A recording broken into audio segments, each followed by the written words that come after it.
Hello everyone, and welcome back to our daily videos of Is the Shrine Worth It? During the anniversary, we'll be getting a new shrine every 24 hours, so that means 4 new perks every single day. We'll have a look at each one of them and let you know if they're worth picking up for your 1,500 iridescent shards each.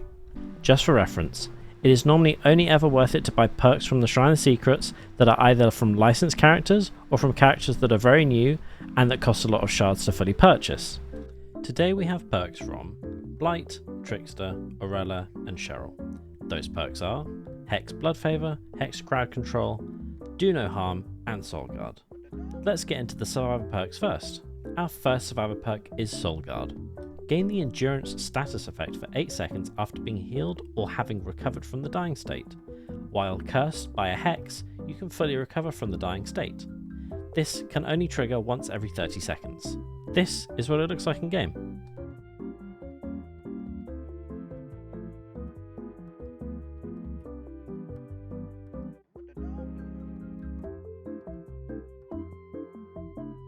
This perk is really fun and can be quite strong when you pair it with Unbreakable. For whatever reason, these days hex builds are quite rare, so you don't get a huge amount of value out of this.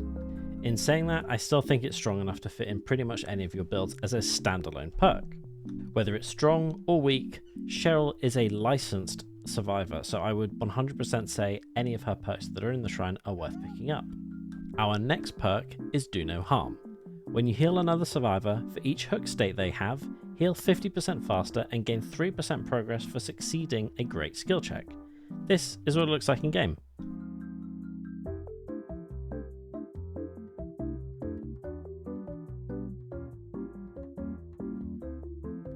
This perk is alright, but there are loads of other healing perks that work just as good and if not better. Just off the top of my head, Botany Knowledge works pretty well as it doesn't require you to be later in the game with people on worse hook states. This perk is from an unlicensed survivor, however she is the newest survivor of the collection, so I would say if you really want to get her perk, it's kind of worth picking up in the shrine as it's going to be much cheaper than buying her as a full character. So I'd say this one's somewhere in the middle. Let's move on to the killer perks. Our first killer perk is Hex Blood Favor. Injuring a survivor will call upon the entity to block pallets from being pulled down within 32 meters of radius of the survivor location for 15 seconds. This is what it looks like in game.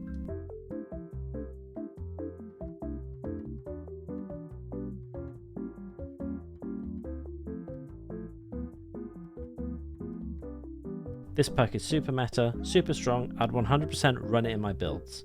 However, Blight is a very old character, one of the first killers that they released as not part of the base game. I would say it is way better value to buy Blight in full. You get a full character that you get a new playstyle for, and you get all 3 of his perks. Our fourth and final perk is Hex Crowd Control.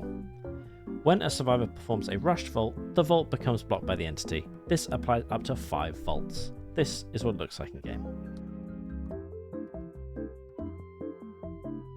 This is a pretty strong perk, but you would have to definitely run a full hex build to make it anywhere near usable.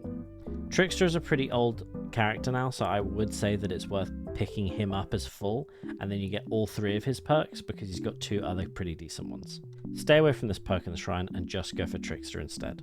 So to recap this week, you want to stay away from the killer perks, which are Hex Blood Favor and Hex Crowd Control.